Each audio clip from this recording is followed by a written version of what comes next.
Galaxy export zone உங்கள் கிருஷ்ணன். எக்ஸ்போர்ட்டில் பல product சம்பந்தமான ஏற்றுமதிக்கான தகவல்கள் மற்றும் ஒவ்வொரு மாவட்டத்திலையும் என்னென்ன பொருட்கள் ஏற்றுமதிக்கான வாய்ப்புகள் இருக்குது.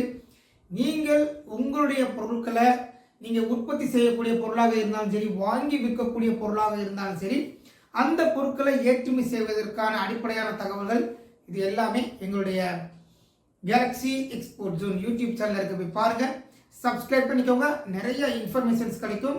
உங்களுக்கான சந்தேகங்கள் இருந்தால் எங்களுக்கு கால் பண்ணுங்கள். உங்களுக்கு நீங்கள் அந்த எக்ஸ்போர்ட் பிஸ்னஸில் ஈடுபடுறதுக்கான பயிற்சி, ஆலோசனை, கன்சல்டிங் அண்ட் லைசன்ஸ் ப்ராசஸ் இது எல்லாமே எங்களிடம் நீங்கள் கேட்டு பெற்றுக்கொள்ளலாம். ஓகே, இன்னைக்கு நம்ம பார்க்கக்கூடிய ஒரு மிக முக்கியமான ஒரு ப்ராடக்ட் என்ன அப்படின்னா பொமிகிரானட், அதாவது மாதுளம் பழம். இந்த மாதுளம் பழம் ஏற்றுமதியை பற்றி நம்ம இந்த வீடியோவில் பார்க்க போகிறோம். என்ன சார், மாதுளம் பழம் எக்ஸ்போர்ட் ஆகுதா? இதெல்லாம் எங்களுக்கு நாங்கள் யோசிக்கவே இல்லையே அப்படின்னு நினச்சிங்கன்னா, மாதுளம் பழம் அதிகமாக நம்ம நாட்டிலிருந்து எக்ஸ்போர்ட் ஆகுது. இந்தியா வந்து பார்த்தீங்கன்னா ஒரு 6வது இடத்துல இருக்குது. வேர்ல்டு லார்ஜஸ்ட் எக்ஸ்போர்ட்டர் அப்படிங்கிறத 6வது இடத்துல இருக்கு. ஸோ பொமிகிரானட்ஸ் வந்து இந்தியாவிலிருந்து அதிகமாக எக்ஸ்போர்ட் செஞ்சுக்கிட்டு இருக்காங்க. ஓகே, இன்னைக்கு நம்ம இந்த வீடியோவில் என்னென்ன பார்க்க போறோம் அப்படின்னா, மாதுளம்பழத்தில் என்னென்ன வெரைட்டிஸ் இருக்கு, என்ன சைஸஸ் அதிகமாக எக்ஸ்போர்ட் ஆகுது, இந்தியாவில் எந்தெந்த மாநிலங்களில் மாதுளம்பழம் உற்பத்தி ஆகுது, அதிகமாக யார் அனுப்பிக்கிட்டு இருக்காங்க, மற்றும் இறக்குமதி செய்யக்கூடிய நாடுகள் என்ன. பொமிகிரானட்ஸ் நம்ம நாட்டில இருந்து இறக்குமதி செய்யக்கூடிய நாடுகள், எந்தெந்த நாடுகள் இறக்குமதிக்கு நம்ம ஃபோக்கஸ் பண்ணலாம், மற்றும் வந்து எப்படி பேக்கிங் பண்றது, குவாலிட்டி ஸ்ட்ரக்சர்ஸ் என்ன, என்னென்ன டாக்குமெண்டேஷன்ஸ் வேணும், எதுக்காக மாதுளம்பழத்தை நம்ம நாட்டிலிருந்து மற்ற நாடுகள் இறக்குமதி பண்றாங்க அப்படிங்கிற விஷயங்களை இந்த வீடியோல நீங்க பார்க்க போறீங்க. ஓகே, இந்த பொமிகிரானட்ஸ் வந்து எக்ஸ்போர்ட்டை வந்து பாத்தீங்கன்னா கிட்டத்தட்ட வந்து ஒரு 9 வெரைட்டிஸ் இருக்கு. பொமிகிரானட்ஸ் மாதுளம்பழத்துல ஒரு 9 வெரைட்டி இருக்கு. ஸோ 9 வெரைட்டியில நீங்க உங்களுக்கு என்ன வெரைட்டி, உங்கள்கிட்ட வந்து என்ன கேட்குறாங்க, சைஸை பொறுத்து இருக்கலாம், கலரை பொறுத்து இருக்கலாம். ஸோ இது மாதிரி நீங்கள் உங்களுக்கு அதை வந்து கிரேட் பிரித்து வச்சிருக்காங்க. ஸோ சைஸை பொறுத்துல வந்து 4 சைஸஸ் இருக்கு.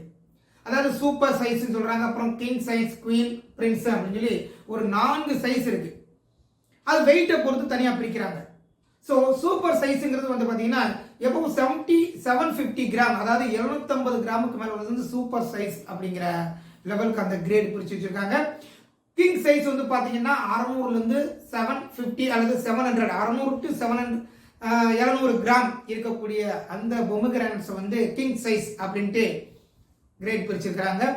குயின் சைஸுங்கிறது வந்து 400லேருந்து 500 கிராம் இருக்கக்கூடியது வந்து குயின் சைஸ். பிரின்ஸுங்கிறது 300லேருந்து 400 கிராம் இருக்கக்கூடியதை வந்து பிரின்ஸா பிரித்து வச்சிருக்காங்க. ஸோ இந்த எந்த கிரேடு கேட்குறாங்க, என்ன கலர்ல இருக்கணும் மாதுளம்பழம். சில மாதுளம்பழம் வந்து ரெட்டா இருக்கும், சில மாதுளம் வந்து ரெட்டிஷ் ப்ரௌனா இருக்கும், சில மாதுளம் வந்து எல்லோ கலர்ல இருக்கும். ஸோ அது நாட்டு மாதுளை, ஹைபிரிட் மாதுளை, இப்படி பல வகையான கிரேட் இருக்கத்தான் இருக்கு. உங்ககிட்ட என்ன மாதிரியான வெரைட்டி, என்ன சைஸ்ல, என்ன கலர்ல, என்ன மாதிரியான, ஏன்னா ஃப்ரூட்ஸை பொறுத்தளவுல ரொம்ப நீங்க கிளாரிட்டியா இருக்கணும். அதாவது வந்து இம்போர்ட் பண்றவங்க ரொம்ப கவனமாகவும் இருப்பாங்க, நம்மளும் அனுப்பும்போது ரொம்ப கவனமாக ஜாக்கிரதையாக நம்ம அனுப்பணும். எந்த விதமான மிஸ்டேக்ஸும் வந்துடக்கூடாது. ஓகே, ஸோ இந்த மாதிரியான வெரைட்டிஸ் வந்து மாதுளம்பழத்துல இருக்கு. ஸோ உங்ககிட்ட என்ன வெரைட்டி கேட்குறாங்களோ அதுக்கு தகுந்த மாதிரி நீங்க பிளான் பண்ணலாம். இந்தியாவில் எந்தெந்த மாநிலங்கள் அதிகமாக உற்பத்தி ஆகுது அப்படின்னு பார்த்தீங்கன்னா, மகாராஷ்டிரா, ஆந்திர பிரதேஷ், கர்நாடகா, தமிழ்நாடு, குஜராத், மத்திய பிரதேஷ், ராஜஸ்தான், இந்த மாநிலங்களில் அதிகமாக உற்பத்தி ஆகுது. மகாராஷ்டிரா மாநிலத்தில் அதிகமாக உற்பத்தி ஆகுது. ஆந்திர பிரதேஷ், கர்நாடகா, தமிழ்நாடு, குஜராத், ராஜஸ்தான், மத்திய பிரதேஷ், இந்த மாநிலம் அதிகமாக இந்த மாதுளம்பழம் வந்து உற்பத்தி ஆகிக்கிட்டு இருக்கு. ஸோ நீங்கள் மாதுளம்பழம் ஏற்றுமதி பண்ணணும்னு நினைச்சீங்கன்னா இந்த ஸ்டேட்ல இருந்து நீங்கள் ப்ரொக்யூர் பண்ணி அங்கே பக்கத்தில் இருக்கக்கூடிய போர்ட் வழியாக, ஏர்போர்ட் வழியாகவோ, சீபோர்ட் வழியாகவோ நீங்கள் அனுப்ப முயற்சி எடுக்கலாம். ஓகே, இந்தியா வந்து நான் ஏற்கனவே சொன்ன மாதிரி ஒரு 6வது இடத்துல இருக்க லார்ஜஸ்ட் எக்ஸ்போர்ட்டர் அப்படிங்கிற இடத்துல. ஸோ நீங்கள் வந்து பொமிகிரானட்ஸில் கான்சன்ட்ரேட் பண்ணலாம். எந்தெந்த நாடுகள் இறக்குமதி பண்ணுறாங்க நம்ம நாட்டில இருந்து அப்படின்னு பார்க்கும்போது, அதிகமாக இறக்குமதி பண்ணக்கூடிய நாடுகள் மட்டும் நம்ம இப்போ பார்க்கலாம். பல நாடுகள் இறக்குமதி பண்ணுறாங்க. ஸோ குறிப்பிட்டத்தக்க அதிகமாக இறக்குமதி பண்ணக்கூடிய சில நாடுகளை பற்றி நம்ம இப்போ பார்க்கலாம். பொதுவாக UAE, Bangladesh, Oman, Qatar, Saudi, Netherlands, Nepal, and Sri Lanka and UK and Thailand வந்து அதிகமாக இறக்குமதி பண்ணிக்கிட்டு இருக்காங்க. சில நாடுகள் பேர் தான் நம்ம இப்போ பேச முடியும். பல நாடுகள், உங்களுக்கு இன்னும் பல நாடுகள் பற்றிய விவரங்கள் தெரியணும் அப்படின்னா இந்த டேட்டாபேஸ்ன்னு சொல்லக்கூடியது கஸ்டம்ஸ் டேட்டாபேஸ், ஒரு போர்ட் வைஸ் டேட்டாபேஸ் வாங்கி ட்ரை பண்ணி பார்த்தீங்கன்னா ஒரு 1 இயரில் வந்து இங்கேருந்து பொமிகிரானட்ஸ் யாரெல்லாம் இறக்குமதி பண்ணுறாங்க, எந்தெந்த நாட்டுக்கெல்லாம் இங்கேருந்து அனுப்புகிறாங்க அப்படிங்கிற கம்ப்ளீட் டீட்டெயில் உங்களால் எடுத்துக்க முடியும். நீங்கள் பண்ணக்கூடிய நாடுகள் அதில் இருந்தால் அதில் ஃபோக்கஸ் பண்ணலாம். ஸோ இது வந்து இந்தந்த நாடுகள் வந்து இறக்குமதி பண்ணிக்கிட்டு இருக்காங்க. ஸோ பேக்கிங் அப்படின்னு பார்க்கும்போது இப்போ பெரும்பாலும் வந்து ப்ராப்பராக அது ஃப்ரூட் ஐட்டம் அப்படிங்கிறதுனால ப்ராப்பராக பேக்கேஜிங் ரொம்ப முக்கியம். ஒரு பாக்ஸில் போடலாம். பாக்ஸோட திக்னஸ் வந்து பார்த்தீங்கன்னா ஒரு 5 பிளே இருந்தால் ரொம்ப நல்ல வெயிட்டாக இருக்கும், நல்ல கனமாகவும் இருக்கும், க்ரஷ் ஆகாது. ஒவ்வொரு பெட்டி மேலே நீங்கள் பெட்டியை வந்து அடுக்கும்போது ஒரு கீழே இருக்கக்கூடிய பெட்டி வந்து க்ரஷ் ஆகாமல் இருக்கும். அப்புறம் இல்லாமல் நம்ம இங்கே பேக் பண்ண அனுப்பும் போதே அது வந்து க்ரஷ் ஆகி அது டேமேஜ் ஆக்கிடக்கூடாது. ஸோ பழங்களை வந்து அந்த மாதிரி பேக் பண்ணுங்கள். பழங்கள் வந்து ஒன்றோட ஒன்று அதாவது இடிச்சு டேமேஜ் ஆகாத அளவுக்கு உள்ளே வந்து அதுக்கான குஷன்ஸ் மெட்டீரியல்ஸை போட்டு நீங்கள் அனுப்பலாம். குஷன்ஸ் மெட்டீரியல்ஸ் பல வகையில் கிடைக்குது. ஸோ நீங்கள் வந்து அதுக்கான குஷன்ஸ் மெட்டீரியல்லையும் பிரச்சனை இல்லாமல் இருக்கணும். அதில் வந்து ஏதாவது அழுக்குகள், டேமேஜ், ஏதாவது பூச்சி புழு இந்த மாதிரி விஷயங்கள் எதுவுமே இருந்துடக்கூடாது.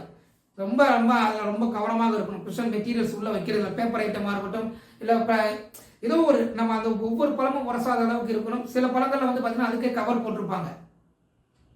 அதாவது மேலே வந்து ஒரு ஸ்பாஞ்சு கவர் மாதிரி போடுவாங்க. ஸோ எப்படி கேட்குறாங்க, நீங்கள் எந்த கண்ட்ரிக்கு அனுப்புகிறீங்க, அவங்களுடைய ரெக்குவயர்மெண்ட் ஸ்பெசிஃபிகேஷன் எப்படி இருக்குது அப்படிங்கிறத தெரிஞ்சுட்டு நீங்கள் பாக்ஸுக்குள்ளே பேக் பண்ணலாம். பாக்ஸுக்குள்ளே 5 kg 10 kg இல்லை எப்படி ரெக்குவயர்மெண்ட் வருதோ அதுக்கு தகுந்த மாதிரி பேக் பண்ணி அனுப்பலாம். பாக்ஸில் ஹோல்ஸ் போட்டு பக்காவாக நீங்கள் அனுப்பலாம். பாக்ஸ் வந்து நீங்கள் பிராண்டடாகவும் பண்ணிக்கலாம். பிராண்டிங் நல்ல லேபிளிங் பண்ணியும் பக்காவாக நீங்கள் அனுப்பலாம். ஸோ பேக்கிங் இப்படி இருக்குது. அடுத்து குவாலிட்டியை வந்து பார்த்தீங்கன்னா பழங்கள் எந்த வகையிலையுமே பூச்சி புழுக்கள் அந்த காம்பலம் இதில் இருக்கக்கூடாது. மாதுளம்பழத்தில் அந்த மலர் விரிஞ்சிருக்கும் அந்த இடத்துல இருக்கக்கூடாது, கவனமாக இருக்கணும். அதே நேரத்தில் எந்த ஒரு பழமும் ஒரு ஹோல்ஸோ டேமேஜோ இருக்கவே கூடாது. பழங்கள் எப்படி கேட்குறாங்களோ அதை எப்படி அவங்க எடுத்து பார்த்தா ஃப்ரெஷ்ஷாக இருக்கணும்.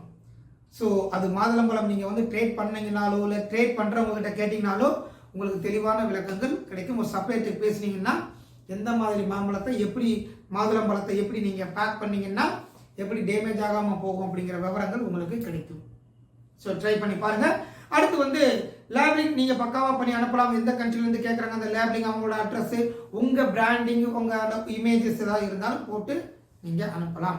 ஓகே, அடுத்து வந்து குவாலிட்டி வந்து பக்காவாக பண்ணணும். அடுத்து இதுக்கு என்னென்ன டாக்குமெண்ட்ஸ் வேணும் அப்படிங்கிறதுக்கு முன்னாடி பொமிகிரானட்ஸ் நம்ம நாட்டிலிருந்து எதுக்காக வாங்குறாங்க, அதாவது வந்து எல்லா பழங்களுமே சாப்பிட வாங்குறாங்க அப்படின்னு நினைக்கக்கூடாது. எல்லா பழங்களும் பொமிகிரானட்ஸ் மாதுளம்பழம் நம்ம சாப்பிடுவோம். ஸோ எல்லாமே சாப்பிடத்தான் ஃபுட் இண்டஸ்ட்ரிக்கு மட்டும்தான் போகுது அப்படிங்கிற மாதிரி இல்லாமல் இதனோட அப்ளிகேஷன்ஸ் என்னென்ன, நம்ம நாட்டிலிருந்து வாங்கக்கூடிய இறக்குமதியாளர் என்ன பர்பஸுக்கு பயன்படுத்துகிறாங்க, இல்லை நம்ம எந்த பர்பஸை நோக்கி நம்ம ட்ரேட் பண்ண முடியும், ஒரு ஃபோக்கஸ் பண்ண முடியும். எல்லாரும் ஓடக்கூடிய பாதையிலே ஓடினீங்கன்னா நீங்களும் பின்னாடியே தான் ஓடிக்கிட்டே இருக்கணும், உங்களுக்கு வாய்ப்பு கிடைக்கிறது கஷ்டமாயிடும்.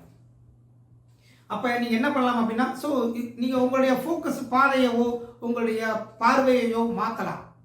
ஒன்றும் பாதையை மாற்றுங்க இல்லை பார்வையை மாற்றுங்க. அப்படி மாற்றும் போது நீங்கள் உங்களுக்கு வந்து எந்த விதமான ஒரு டிராஃபிக் இல்லாமல் நீங்கள் வந்து ஈஸியாக ஒரு எக்ஸ்போர்ட் ஆர்டர் எடுக்க முடியும்.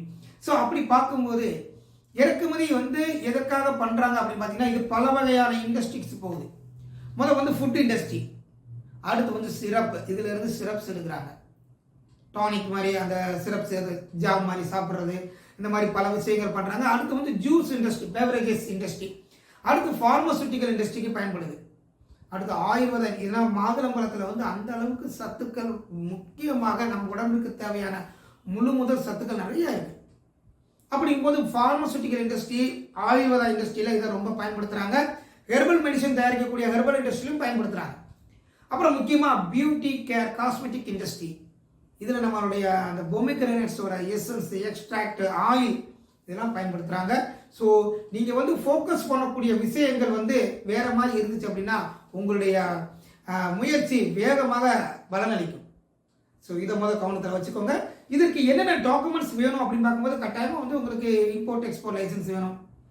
இம்போர்ட் எக்ஸ்போர்ட் லைசன்ஸ் வேணும்னா ஜிஎஸ்டி வேணும், பார்த்து வச்சுக்கோங்க. அடுத்து இம்போர்ட் எக்ஸ்போர்ட் லைசன்ஸ் எடுத்துட்டு நீங்கள் கஸ்டம்ஸில் பதிவு பண்ணிட்டு போர்ட்டில் பதிவு பண்ணிட்டு இந்த பிக்யூன்னு சொல்லக்கூடிய சர்டிஃபிகேட் வந்து நீங்கள் போர்ட்டை நீங்கள் எக்ஸ்போர்ட் பண்ணும்போது எடுத்துக்கலாம். மற்றபடி அப்பேடா சர்டிஃபிகேட் அவசியம். அப்பேடா சர்டிஃபிகேட் அவசியம். லேப் சர்டிஃபிகேட் அவசியம். லேபில் வந்து இது இந்த பழத்தில் வந்து என்னென்ன இன்க்ரீடியன்ஸ், அதாவது என்னென்ன சத்துக்கள் இருக்கு, அது எப்படி அப்படிங்கிற ஒரு லேப் ரிப்போர்ட் கேட்பாங்க. சில நாடுகள் ஹெல்த் சர்டிஃபிகேட் கேட்குறாங்க. ஹெல்த் சர்டிஃபிகேட் ஃப்ரூட்ஸுங்கிறனால ஹெல்த் சர்டிஃபிகேட். நீங்கள் ஆர்கானிக்காக இதை ப்ரொடியூஸ் பண்ணியிருந்தீங்க அப்படின்னா ஆர்கானிக் சர்டிஃபிகேட். நான் மருந்து தெளிக்காம தான் என் தோட்டத்தில் விளைய வச்சிருக்கேன், நான் எந்த வித மருந்தும் போடலாம் அப்படிங்கிறத நீங்கள் ஓரலாம் பேசக்கூடாது, வாய்மொழியாக பேசக்கூடாது. அது வந்து ஆர்கானிக் கிடையாது. நீங்கள் ஆர்கானிக்காக பண்ணுறீங்கன்னா தட் இஸ் ஒரு பெரிய ப்ராஜெக்ட் ஒர்க் இருக்குது.